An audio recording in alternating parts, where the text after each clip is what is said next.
On November 20th, 1820, a sperm whale estimated at 85 feet long turned in the open Pacific Ocean and swam directly at a ship.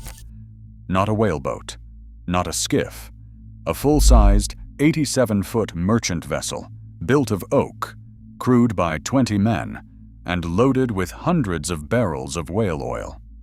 The whale struck the ship once in the side, paused as if stunned, then swam several hundred yards away, turned again, and charged a second time at full speed, 6 knots. The impact shattered the bow. Water poured in through splintered planking. The ship began to sink. First Mate Owen Chase, standing on the deck of the ship he had just watched be destroyed by a creature he had spent his life hunting, later wrote that the whale attacked with tenfold fury and vengeance, that it struck the ship with its head and shoved the vessel backward through the water, pushing her under until the sea washed over the stern. Then the whale disappeared, and the ship went down. When Captain George Pollard returned from the hunt in his whaleboat and saw the wreckage of his vessel, he called out to his first mate in disbelief, "My God, Mr. Chase, what is the matter?" Chase replied with 4 words that would echo through maritime history. "We have been stove by a whale."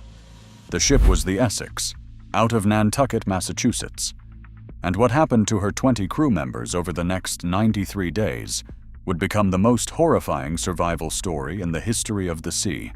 A story so dark that when Herman Melville used it as the basis for Moby-Dick 30 years later, he left out the worst parts. The worst parts were unprintable. The Essex sailed from Nantucket on August 12, 1819. She was a typical whaling vessel, 238 tons, 3-masted, provisioned for a voyage of 2.5 years. Her captain was George Pollard, Jr., 28 years old, and commanding his first ship. Her first mate was Owen Chase, 21, ambitious, capable, and already a veteran of previous whaling voyages. The second mate was Matthew Joy. Among the crew was a 14-year-old cabin boy named Thomas Nickerson, the youngest man aboard, who would live long enough to be the last surviving witness and write the account that finally told the full truth of what happened. The voyage was troubled from the start. 2 days out of Nantucket, a sudden squall knocked the Essex onto her side. She nearly sank. 2 of the 5 whaleboats were destroyed. The crew took it as a bad omen. Captain Pollard wanted to turn back, but Chase persuaded him to continue, worried that the men would desert if they returned to port under such inauspicious circumstances. They pressed on. For 15 months, the Essex worked her way south around Cape Horn, spending 5 grueling weeks fighting westerly gales and mountainous seas before entering the Pacific. The hunting was mediocre. By the fall of 1820, the ship had taken enough whales to partially fill her hold, but was far from a full cargo. Pollard decided to push further west into a recently discovered whaling ground more than 1,000 miles off the coast of Peru. It was remote, barely charted, and far from any port or shipping lane. But other Nantucket whalers had reported enormous numbers of sperm whales there. The potential profit was worth the risk. On the morning of November 20th, 1820, the Essex was floating in calm seas just south of the equator. At 8 in the morning, whales were spotted. The 3 whaleboats were lowered, each carrying an officer and 5 crew. Chase's boat made contact with a whale almost immediately, but the animal thrashed and stove in the side of the boat with its tail. Chase and his men had to cut their line and return to the Essex for repairs. While Chase was on deck patching the damaged boat, he noticed something in the water. A massive bull sperm whale, larger than any he had seen, was lying motionless on the surface about 100 yards from the ship. The whale was facing the Essex. Chase watched it. It appeared to be watching the ship. Then the whale began to move. It came at the Essex at a speed Chase estimated at 3 knots, building momentum with powerful strokes of its tail. It struck the ship just forward of the chains on the port side. The impact shook the entire vessel. The whale passed underneath the ship, scraping its hull, and surfaced on the starboard side. It appeared dazed, thrashing in the water near the ship's quarter. Chase thought the encounter was over. He was wrong. The whale swam several hundred yards away from the ship, turned, and charged again.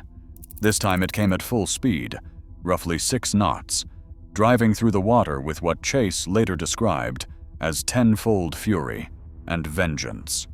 The second impact struck the bow directly, shattering the oak planking and opening the hull to the sea. The whale then pressed its enormous head against the broken bow and pushed, driving the ship backward through the water. The bow dipped. The ocean surged over the sides. The Essex was going down. Chase cut the mast to slow the capsizing and gave the crew minutes to gather what provisions they could. The men loaded 600 pounds of hardtack, 200 gallons of water, a few navigational instruments, and some tools into the 3 surviving whaleboats. The ship rolled onto her side and settled into the Pacific. Everything else went with her. 20 men in 3 open boats, each roughly 25 feet long, floating 2,000 nautical miles from the nearest land. The closest islands were the Marquesas, about 1,200 miles to the west. Captain Pollard wanted to sail for them. The winds and currents would have carried the boats in that direction naturally. It was the obvious choice. But Chase and Joy objected. They had heard stories that the Marquesas and Society Islands were inhabited by cannibals. They feared that sailing west would deliver them from one death into another. They argued instead for sailing south for 1,500 miles to pick up the westerly winds, then turning east for the coast of Chile or Peru, a total distance of nearly 4,000 miles in open boats with limited supplies. It was a catastrophic decision. Herman Melville himself later wrote that all the sufferings of these miserable men might in all human probability have been avoided had they steered straight for Tahiti. The islands to the west were in fact inhabited by friendly populations. The crew of the Essex chose to flee from imaginary cannibals and sailed instead into a journey that would turn them into real ones. The boats headed south. For a month they rationed food and water, baking under the equatorial sun by day and shivering through cold nights. The hardtack ran low, and the water turned foul. On December 20th, after 30 days at sea, they spotted a small rocky island. It was Henderson Island, an uninhabited raised coral reef with a few scrubby plants, some birds, and a trickle of fresh water. The men staggered ashore and scoured the island for food. They found crabs, birds, eggs, and peppergrass. For a week they rested and recovered. But Henderson Island could not sustain 20 men. The resources were too thin. After a week, it was clear that starvation was only being delayed, not avoided. The crew made a decision. 3 men, Seth Weeks, William Wright, and Thomas Chappell, volunteered to stay on the island and take their chances. The remaining 17 climbed back into the 3 whaleboats and set off again for South America on December 27th. They would not see land again for 2 months, and by the time they did, most of them would be dead. The second leg of the journey was worse than the first in every way. The boats leaked, the weather turned, waves crashed over the gunwales, soaking the men and their meager supplies. The hardtack was nearly gone. The water was rationed to half a pint per man per day, then less. The sun burned their skin raw.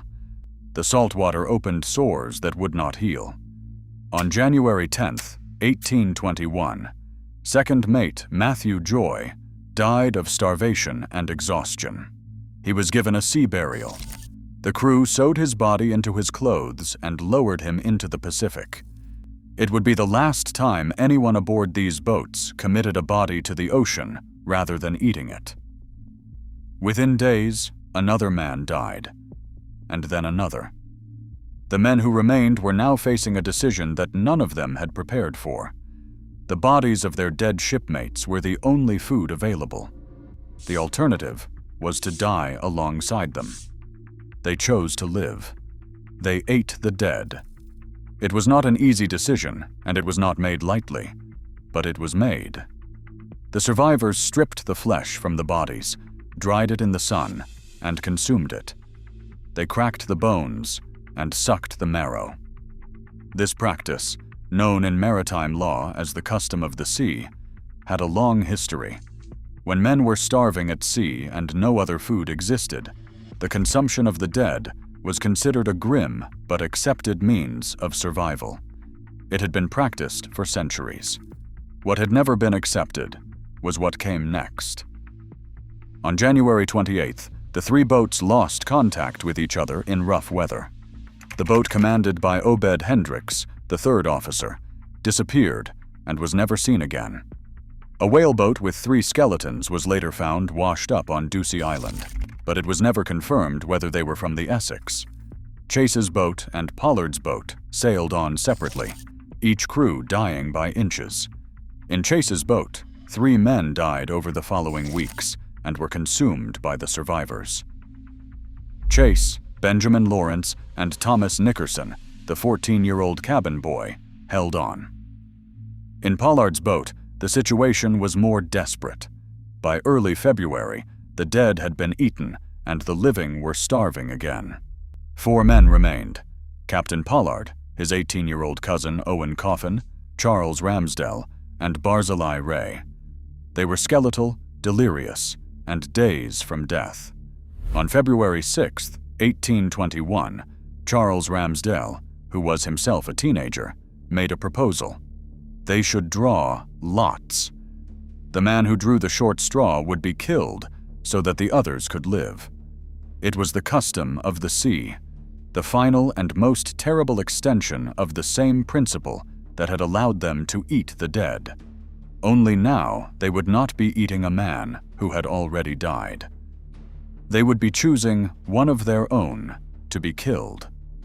Captain Pollard resisted, but Coffin and Ray agreed. The lots were drawn. Owen Coffin, 18 years old, the captain's first cousin, drew the short straw. Pollard broke. He begged Coffin to let him take his place. "My lad," he reportedly said through tears, "if you don't like your lot, I'll shoot the first man that touches you."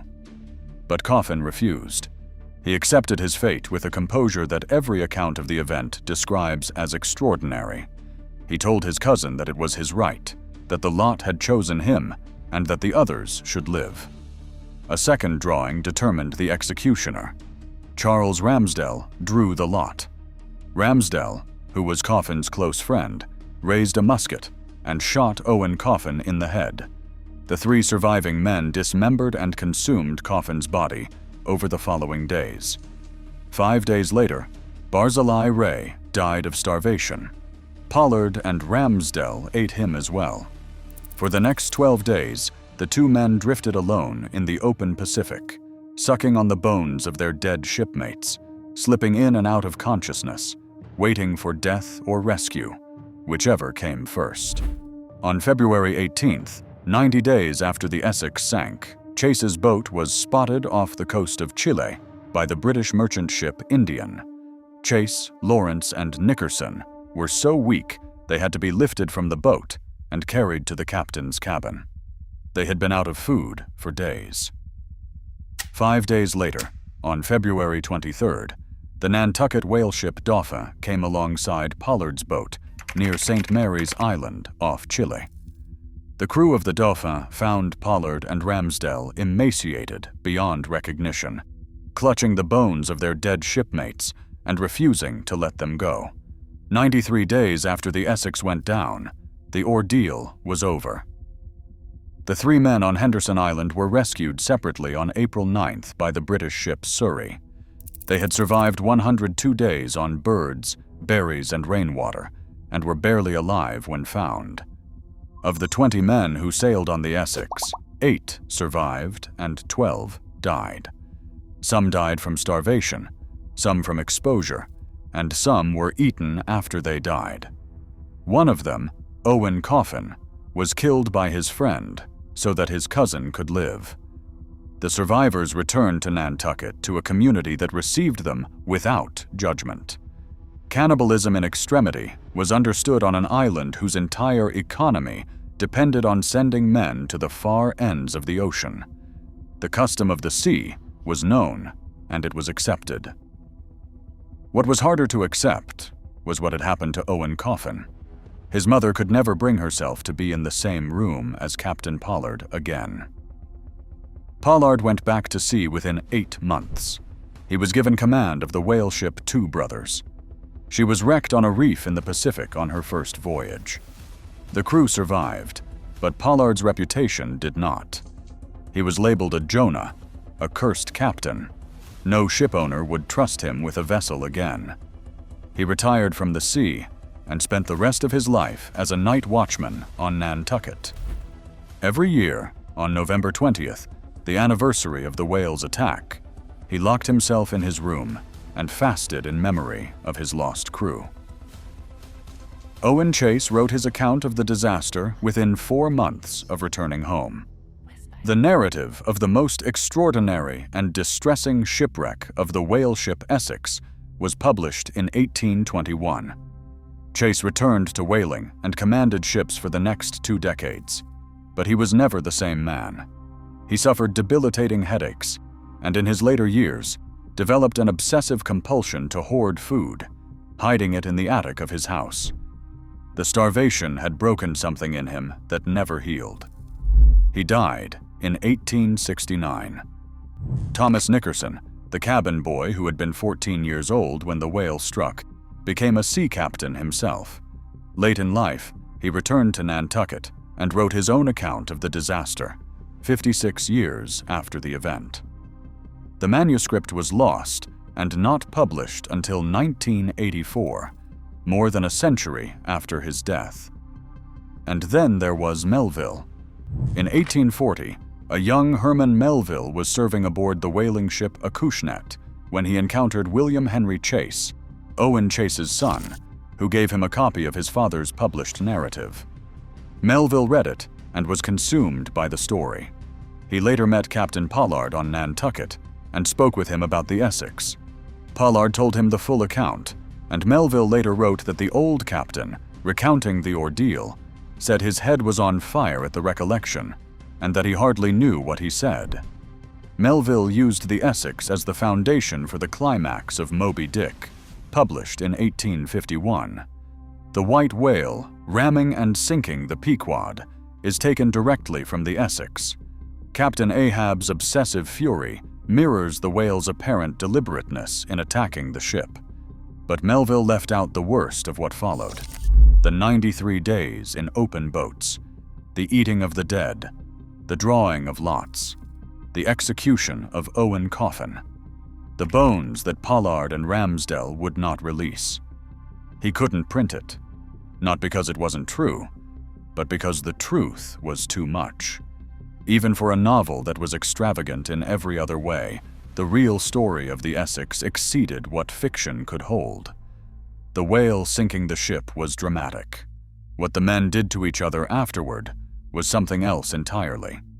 It was the part of the story that Nantucket whispered about, but never said aloud, that the survivors carried in their bodies for the rest of their lives, and that the ocean kept as its own terrible secret for the 93 days that the boats drifted south through the Pacific, with fewer men aboard each morning than the night before.